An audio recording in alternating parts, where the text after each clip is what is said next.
Mesdames et messieurs, aidez-moi à accueillir le philosophe numéro 1 au monde entier, notre grand jovialiste, André Moreau. Par leur mode de vie, le culturiste représente une sorte de Christ, parce qu'il prend sur lui l'incapacité des autres d'accéder.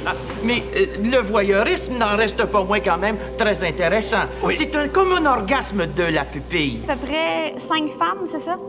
J'ai surtout beaucoup d'idées. Je vous invite dans mon espace zen sur ma radio Unicity. Je vous attends tous les jeudis soirs, 22h, à l'émission Radio Sexy Lounge. Soyons tous ensemble vers un nouveau monde de conscience. Moi, quand quelqu'un me demande « Est-ce que vous vous sentez bien comme homme? » je réplique « Je me sens encore mieux comme Dieu. » Vous êtes Dieu.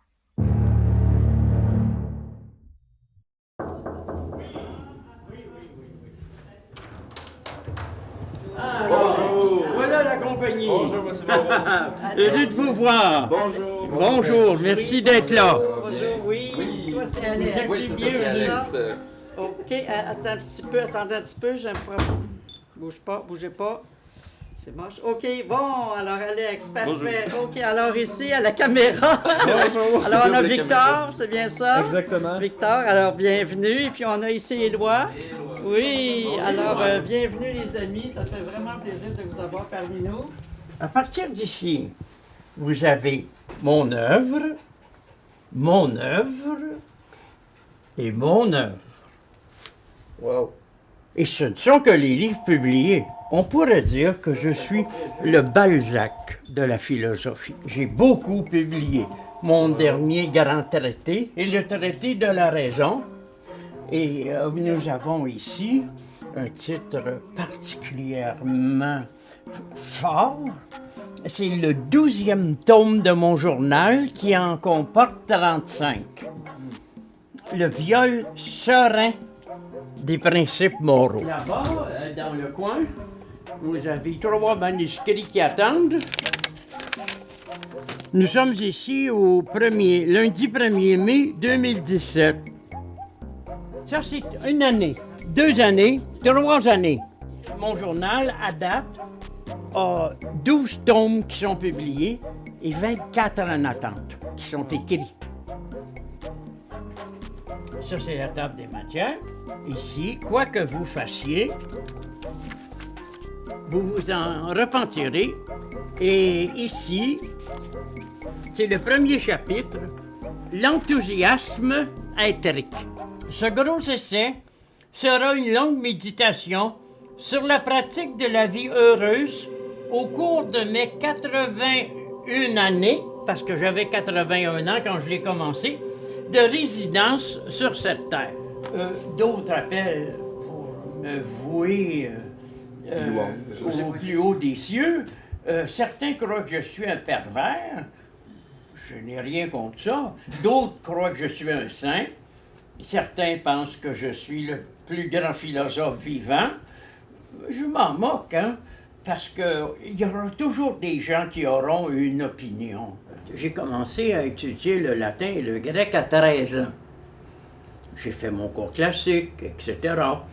J'ai un doctorat en philosophie de la Sorbonne. J'ai un postdoctoral en épistémologie à la Sorbonne. Mon directeur de thèse était un professeur de philosophie célèbre, Paul Ricoeur.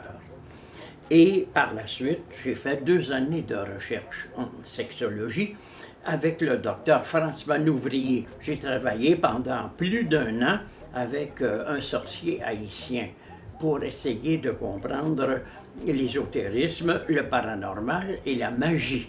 J'ai beaucoup étudié par goût, par passion, car je n'ai fait aucun effort.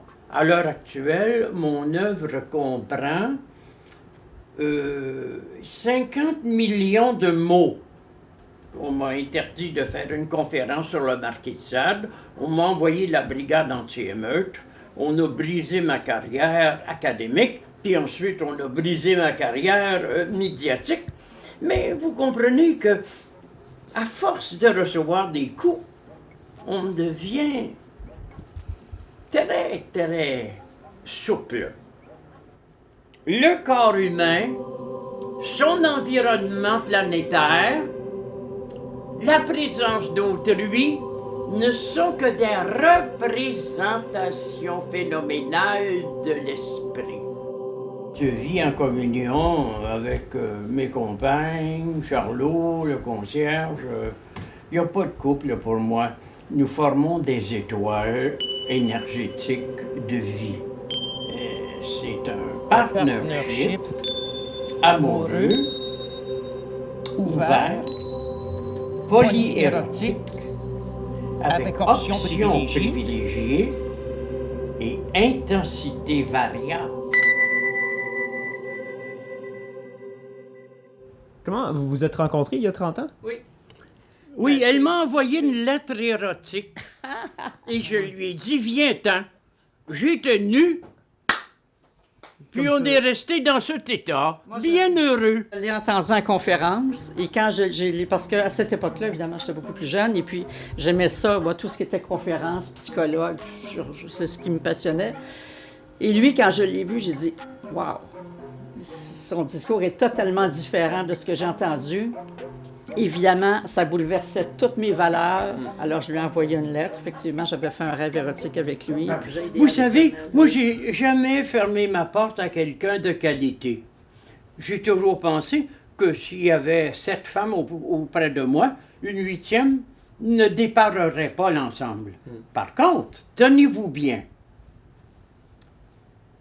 tous les amants de mes compagnes ont été mes amis. C'est vrai, c'est vrai. Et toutes mes compagnes ont été les amis de celle qui vit avec moi. Oui, ça. Nous vivons dans la communion et sur des bases philosophiques. Ça n'a rien à voir avec le polyamour et ça n'a rien à voir avec la polygamie. Parce qu'en fait, j'ai vidé les églises du Québec. J'ai fait quand même plus de 150, 200 émissions à la télévision.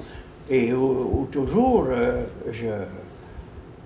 je disais que c'était bien dommage qu'on nous ait présenté un Christ crucifié et que je préférerais être un Christ orgasmique, sensuel,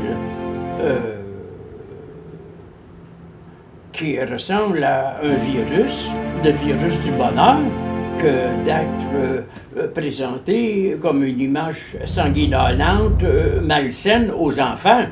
Voyez-vous, ça c'est ma main. Alors, c'est une de nos amies artistes, Viviane Millette, qui a fait ça. Alors, c'est sa main ici, hein, qu'elle a pris, qui est comme en papier mâché, je pense. C'est ça, c'est une de ces vieilles plumes, quasiment historiques, cette affaire-là, qu'on a gardée puis qu'on a mis là. En tout cas, on prendra le temps de la remettre comme il faut, là. Et elle a mis des textes imprimés sur ma main. Oui, oui. Je pense que autant je suis optimiste quand je pense à moi-même, autant je suis pessimiste quand je pense aux générations à venir. Je pense qu'il n'y a pas de place pour l'avenir. L'humanité court à sa propre perte. Comme je ne me sens pas particulièrement humain